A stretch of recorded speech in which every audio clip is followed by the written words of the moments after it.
Hello students, welcome to my channel. So today we are going to attend a new lecture on the chapter chemical reactions. So we already have completed two types of reaction, that is decomposition reaction and combination reactions. तो आज जो हमने करनी है that is remaining three types of reaction, that is displacement reaction and redox reaction and double displacement reaction. तो जैसे कि मैंने वो वीडियो तो आपने अगर देख ली होगी, अगर नहीं देखी तो जाके वो मैंने नीचे इस वीडियो के लिंक दे रखा है, तो आप वहाँ से देखिएगा और उसके बाद ये आपको नेक्स्ट जो है टाइप्स ऑफ रिएक्शन समझ में आ जाएगी। तो चलिए हम स्टार्ट करते हैं। डिस्प्लेसमेंट रिएक्शन क्या होती है? तो डिस्प्लेसमेंट का मतलब से ही पता लग रहा है डिस्प्लेस करना।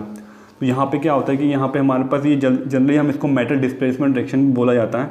What is displacement reaction? That is a high reactive metal will displace a less reactive metal. तो मतलब जो हाई रिएक्टिव मेटल जो होती है, हम कह सकते हैं जो थोड़ी सी स्ट्रॉन्गर मेटल होती है, हम स्ट्रॉन्गर का मतलब यहाँ पे ये कह रहे हैं कि वो हाई रिएक्टिव है। तो जो स्ट्रॉन्गर मेटल होती है वो क्या करती है, डिस्प्लेस कर देती है अपने से नीचे वाली मेटल को, लेस रिएक्टिव मेटल को। तो उसी रिएक्शन को हम क्या बोलते हैं, डिस्प्लेसमेंट रिएक्शन बोलते हैं। तो ये हमें कैसे पता लगता है कौन सी ज़्यादा रिएक्टिव कौन सी लेस रिएक्टिव है? तो उसके लिए आपको एक रिएक्टिविटी सीरीज़ याद करनी है। वो रिएक्टिविटी सीरीज़ क्या है? सिंपली वो एक क्या है हमारे पास, अरेंजमेंट ऑफ एलिमेंट्स है, that is according to their reactivity. उस रिएक्टिविटी सीरीज़ की अगर हम बात करेंगे तो वो सीरीज़ ऐसी है कि अगर हम उस सीरीज़ की अगर हम नीचे की तरफ जाएंगे तो जो सीरीज़ होती है नीचे की तरफ क्या होगी, हम जो नीचे की तरफ मेटल्स आते जाएंगे या जो एलिमेंट्स आते जाएंगे उनसे उसकी रिएक्टिविटी सीरीज़ कम होती जाएगी। तो यहाँ पे साइड में मैंने ये सीरीज़ लिख रखी है, अगर आप देखो तो इस सीरीज़ को अगर आप देखो तो इसमें कैसे इसको याद करना है, तो उसमें कौन कौन से एलिमेंट्स है? Potassium, sodium, calcium, magnesium, aluminium, zinc, iron, lead, hydrogen, copper, mercury, silver, then last we have the platinum and gold. तो इसके लिए आप कोई भी राइम याद कर सकते हो, क्योंकि ये बहुत ही ज़रूरी है। जो आपका थर्ड चैप्टर है मेटल एंड नॉन मेटल, तो वहाँ तो ये बार बार आएगा, क्योंकि उसमें हमने एक्सट्रैक्शन करनी होती है। तो वहाँ पे हमें मॉडरेट, हाई रिएक्टिव और लो रिएक्टिव मेटल के अकॉर्डिंग हम एक्सट्रैक्शन करते हैं। तो वहाँ पर आपको बहुत ही ज़्यादा ज़रूरत पड़ेगी। तो आइए इसका हम देख लेते हैं राइम क्या है। राइम आपके मतलब काफ़ी बुक्स वगैरह में भी दिया हुआ है या नेट पर भी काफ़ी दी हुई हैं, तो आप कहीं से भी राइम यूज़ कर सकते हो अगर आपको ये राइम अच्छी नहीं लगती। फिर भी मैं आपको एक बार इंट्रोड्यूस करा देता हूँ इस राइम का। तो ये क्या है कि केदारनाथ का माली, ठीक है जी, केदारनाथ का माली, ठीक है, माली इकट्ठे बोलना हमने, केदारनाथ का माली, केदारनाथ का माली आलू जरा फीके पकाता है। तो हर एक टर्म के लिए अलग अलग आ रहा, तो आप इसको कहीं पे लिख लीजिएगा। केदारनाथ का माली आलू जरा फीके पकाता है। उसके बाद लास्ट में आपने जो 5 जो एलिमेंट देख रहे हैं उसके लिए इकट्ठा एक वर्ड यूज़ किया हमने, दैट इज CHAPA, छापा। तो ये अलग से वर्ड है जिसको हमने इकट्ठा याद कर लेना, छापा, CHAPA, छापा। तो C से क्या है कॉपर, H से क्या है मरकरी, HG मरकरी होता है हाइग्राम, AG क्या होता है हमारा सिल्वर और प्लैटिनम, और ये AU क्या होता है गोल्ड। तो आपने ऐसे इसको याद कर लेना है, केदारनाथ का माली आलू जरा फीके पकाता है, और लास्ट में हमने क्या बोल देना उसको, छापा, जिससे वो लास्ट की सीरीज़ हमें याद हो जाएगी। तो इस सीरीज़ की अगर मैं रैंडमली अगर बात करूँ तो ऊपर वाली जो मेटल्स है, जैसे अगर मालूम मैं बात करता हूँ मैग्नीशियम और जिंक, इन दोनों में ज़्यादा रिएक्टिव कौन सी है? तो वो मैग्नीशियम ज़्यादा रिएक्टिव होगी, क्योंकि वो ज़्यादा रिएक्टिव होगी, ठीक है। तो उसके बाद हम बात करते हैं कैसे ये काम करती होती है,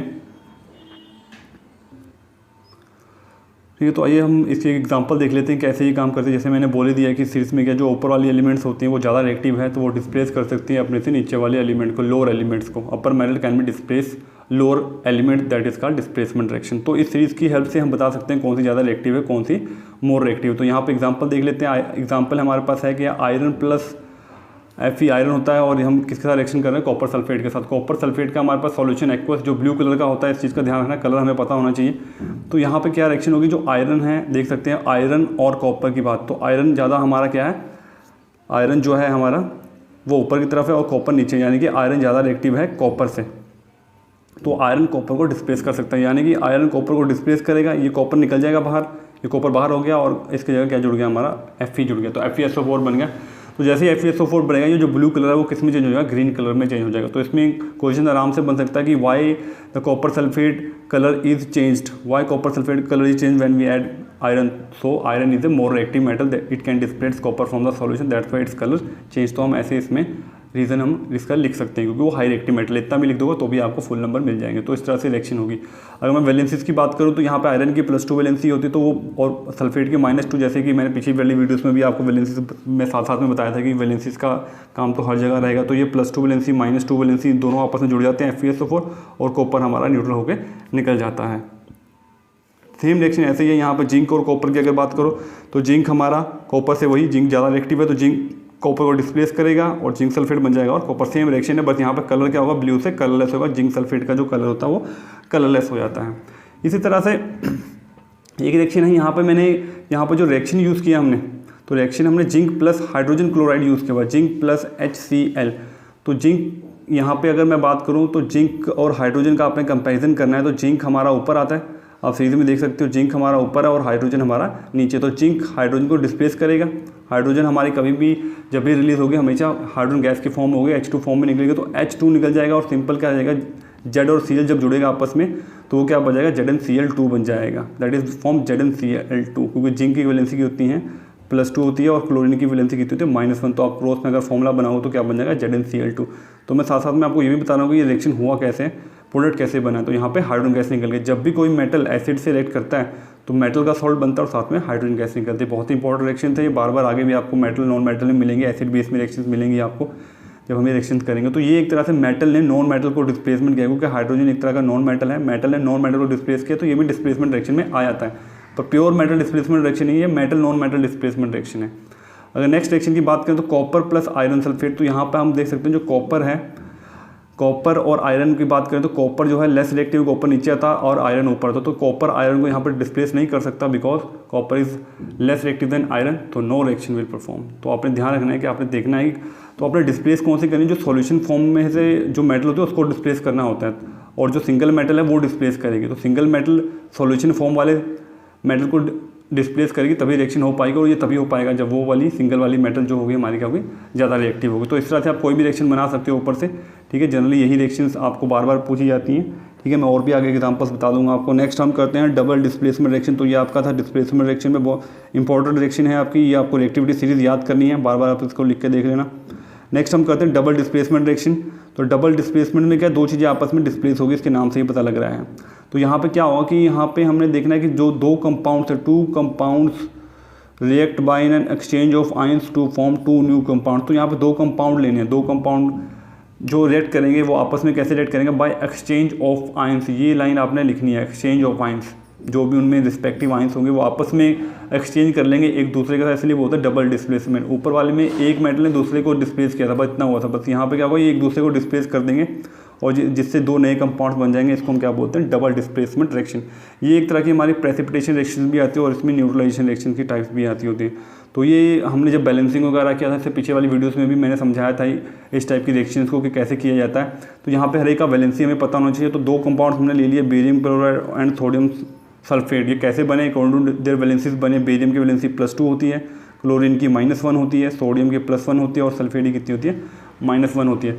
तो ये जो अगर मैं बात करूँ, जो बेरियम है इसकी प्लस में वैलेंसी होती है और सल्फेट की होती है माइनस। तो इधर वाला प्लस इधर वाले माइनस के साथ कंबाइन करेगा, यानी कि बेरियम और सल्फेट जब जुड़ेगा तो क्या बन जाएगा, BaSO4 बन जाएगा।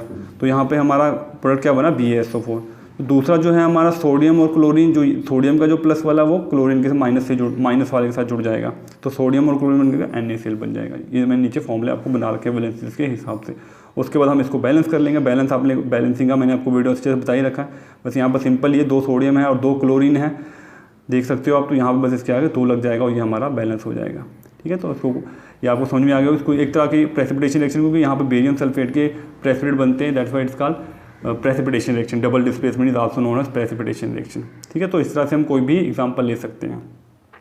पीछे मैंने काफ़ी बैलेंसिंग में ऐसी एग्जांपल्स करा रखी है, आप वहाँ से देख सकते हो।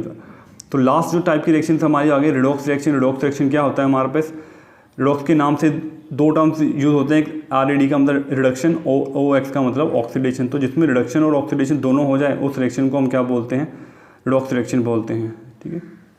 Both take place. अब ऑक्सीडेशन और रिडक्शन का मतलब क्या होता है, ऑक्सीडेशन का मतलब होता है एडिशन ऑफ ऑक्सीजन, ठीक है, नाम में लग रहा पता है। ऑक्सीडेशन का मतलब एडिशन ऑफ ऑक्सीजन और रिडक्शन का मतलब क्या है, एडिशन ऑफ हाइड्रोजन। ये जो ऑक्सीडेशन और रिडक्शन होता है एक दूसरे के इन्वर्स होते हैं, एक दूसरे के उल्टे होते हैं। अगर मैं ऑक्सीडेशन की बात करूँ तो रिवर्स ऑफ रिडक्शन होगा, यानी कि अगर अगर मैं बात करूँ जैसे कि लिखा है एडिशन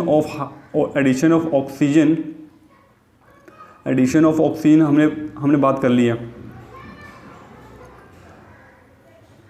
और रिमूवल ऑफ हाइड्रोजन, क्योंकि रिडक्शन का क्या एडिशन ऑफ हाइड्रोजन, तो अगर इसमें उल्टा कर दूं तो वो किसकी डेफिनेशन बन जाएगी, ऑक्सीडेशन का, कि removal of hydrogen is also called oxidation. हमारे पास काफ़ी डेफिनेशन होती हैं reduction oxidation, but up to 10th class जो है आपका ये सिंपल हाइड्रोजन और ऑक्सीजन के ही तरीके से आपके सारे रिएक्शंस का पता लग जाता है कि वो रिडॉक्स रिएक्शन है या नहीं है। बाकी इलेक्ट्रॉनिक कंसेप्ट भी होते हैं, अगर आपको वो थोड़े हायर क्लासेस में यूज़ होते हैं, पर यहाँ पर भी कहीं कुछ जगह यूज़ हो जाता है। जैसे कि अगर मैं बात करूँ, अगर आपकी नॉलेज के लिए बात करूँ तो ऑक्सीडेशन का मतलब होता है लूज ऑफ इलेक्ट्रॉन और रिडक्शन का मतलब होता है गेन ऑफ इलेक्ट्रॉन। तो जहाँ जहाँ यूज़ पड़ेगी वहाँ मैं बता दूंगा, बट यहाँ पर अभी जरूरत नहीं है उसकी। तो यहाँ पे सिंपल है कि एडिशन ऑफ ऑक्सीजन या फिर रिमूवल ऑफ हाइड्रोजन, और रिडक्शन का मतलब क्या एडिशन ऑफ हाइड्रोजन, या फिर हम ऑक्सीडेशन का उल्टा लिख सकते हैं कि हमारा रिमूवल ऑफ ऑक्सीजन। ठीक है, तो आप एक डेफिनेशन याद कर लोगे तो उसका इन्वर्स आपको याद हो जाएगा। और एक चीज़ और आपको बतानी है, कई बार ये भी पूछ लिया जाता है कि रिड्यूसिंग एजेंट क्या होता है और ऑक्सीडाइजिंग एजेंट क्या होता है। थोड़ा कन्फ्यूजन हो जाता है, पर ये बड़ी सिंपल तरीके से मैं आपको बता दूंगा। रिड्यूसिंग एजेंट क्या होता है? रिड्यूसिंग एजेंट तो दूसरे की रिडक्शन करता है, रिड्यूस अदर्स, ठीक है, दूसरे रिडक्शन करेगा, उसको रिड्यूसिंग एजेंट बोलते हैं। ऑक्सीडाइजिंग एजेंट क्या होता है? जो दूसरे की ऑक्सीडेशन करेगा उसको हम ऑक्सीडाइजिंग एजेंट बोलते हैं या ऑक्सीडेंट भी बोलते हैं। तो दूसरे की अगर वो रिडक्शन करेगा तो खुद की क्या हो जाएगी, इसकी वही ऑक्सीडेशन हो जाएगी, खुद ऑक्सीडाइज हो जाएगा। इसी तरह जो दूसरे की ऑक्सीडाइज करेगा खुद की क्या हो जाएगी, रिडक्शन। तो रिडक्शन और ऑक्सीडेशन एक दूसरे के इन्वर्स होते हैं। आइए एग्जांपल देख लेते हैं। तो यहाँ पे एग्जांपल आप देख सकते हो, कॉपर ऑक्साइड है Cu प्लस कॉपर कार्बन तो ये क्या बन रहा है यहाँ पर, कॉपर प्लस CO बन रहा है। यानी कि आप देख सकते हो कि जो कॉपर, पहले कॉपर ऑक्साइड था, अब ये क्या रह गया है, सिंपल कॉपर रह गया।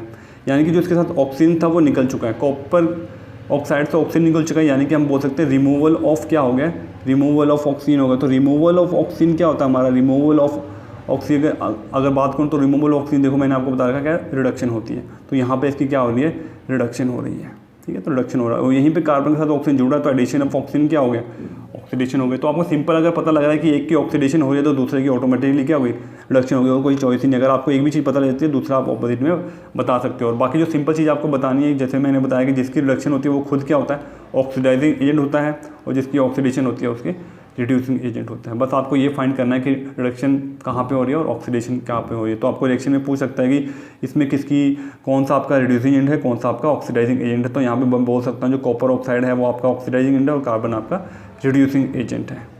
तो बड़ी ही सिंपल तरीके से मैं आपको बता रहा हूँ, ऐसे ही सिंपल एग्जांपल्स है आपकी सारी 10th क्लास में, बड़ी कोई ज़्यादा डिफिकल्ट नहीं है आपकी केमिस्ट्री 10th क्लास की, बहुत ही सिंपल है। सेम एग्जांपल है, बस मेटल का फ़र्क है। कॉपर का लेड आ गया है PbO plus carbon gives Pb plus CO2। तो कार्बन के साथ ऑक्सीजन जुड़ गया है, CO2 बन गया है, और PbO से ऑक्सीजन निकल गया है। तो वही रिमूवल ऑफ ऑक्सीजन का रिडक्शन, एडिशन ऑफ ऑक्सीजन का CO2। तो आप देख सकते हो ऊपर कार्बन मोनोऑक्साइड बना था, नीचे CO2 बना, तो कोई बात नहीं, इतना चलता है, क्योंकि कार्बन अगर ऑक्सीजन से जुड़ता है तो कार्बन डाइऑक्साइड भी बना सकते हैं हम, और कार्बन मोनोऑक्साइड भी बना सकते हैं, कोई गलत नहीं करेगा आपका। तो यहाँ पर जो हमारा बना है आप देख सकते हो, कार्बन की क्या हो रही है यहाँ पर, ऑक्सीडेशन हो रही है। ठीक है, तो ये हमारा रिड्यूसिंग एजेंट हो जाएगा, और दूसरा क्या हो जाएगा हमारा, ये हमारा ऑक्सीडाइजिंग एजेंट हो जाएगा। तो ये हमारी टाइप्स ऑफ रिएक्शन खत्म हो गई है। मैं आगे जो वीडियो बनाऊंगा उस पर वो मैं टाइप्स ऑफ की डिफरेंट बैलेंसिंग के ऊपर और आपको कुछ एग्जांपल दूंगा, और आपने आइडेंटिफाई करनी है वो किस टाइप की रिएक्शन है, और साथ में हम उसमें ये भी हम हेल्प कर लेंगे वो रिएक्शन हो कैसे रही है, और थोड़ा बहुत हिंट ले लेंगे। तो ये लास्ट एक जो रिएक्शन मैंने आपको दे रखी है, कि आपने खुद से करनी है और बताना है किसकी रिडक्शन हो रही है, किसकी ऑक्सीडेशन हो रही है, और आपने ये भी बताना है कि किस टाइप की रिएक्शन है। तो आपको पता लगेगा जब मैंने लिखी रिडॉक्स और ऑक्सीडेशन में, तो ये रिडॉक्स रिएक्शन की ही टाइप से। मैं फिर भी थोड़ा बहुत आपको हिंट दे देता हूँ यहाँ पर कि क्या हो रहा है। यहाँ पर आप देख सकते हो H2S से ये सल्फर बन रहा है, यानी कि यहाँ सल्फर के साथ जो हाइड्रोजन लगा वो हट गया है। तो यहाँ पे हम कह सकते हैं रिमूवल ऑफ हाइड्रोजन हुआ है। तो रिमूवल ऑफ हाइड्रोजन क्या होता है वो आपने बताना है। और क्लोरीन के साथ क्या हो गया, हाइड्रोजन जुड़ गया है, क्लोरीन अकेला था, अब हाइड्रोजन जुड़ गया, तो एडिशन ऑफ हाइड्रोजन हुआ है। तो बस आपको इतना पता लग गया तो आप आराम से बता सकते हो किसकी ऑक्सीडेशन और किसकी रिडक्शन हुई है। तो ये 3 टाइप की रिएक्शन बड़ी आराम से मैंने बता दिया। बाकी जो आपको ये सीरीज़ याद करें जिससे आपकी डिस्प्लेसमेंट रिएक्शन हो जाएगी, डबल डिस्प्लेसमेंट के मैंने ये रिएक्शंस आपको तभी आएगी जब आपको क्या होगी, पता होगी वैलेंसीज पता होगी। तो आप टाइम वेस्ट मत करिए, क्योंकि अभी आपके पास बहुत खुला टाइम है। आप आराम से वैलेंसीज को अच्छे से याद किए, रिएक्शंस को बार बार लिखिए, प्रैक्टिस करिए। अब इस टाइम को वेस्ट मत करिए, जितना आप इसको यूटिलाइज करेंगे उतना बेनिफिट रहेगा आपका आगे, क्योंकि हमें नहीं पता ये लॉकडाउन कब तक चलेगा। तो मैं चाहता हूँ आप सारे ये प्रिपरेशन करते रहें। आगे भी मैं NCERT क्वेश्चन आपको साथ में बताऊंगा, और नेक्स्ट जो हमारा जो कोरोजन और एसिडिटी के ऊपर टॉपिक है वो भी कवर करेंगे, साथ में कुछ एग्जांपल्स भी करेंगे। जब तक आप इन सभी 5 टाइप्स के रिएक्शन को अच्छे से कर लो, ताकि आपको उन क्वेश्चंस करने में दिक्कत ना आए। ठीक है, thank you for watching my video and don't forget to subscribe and like and share my channel. Have a nice day.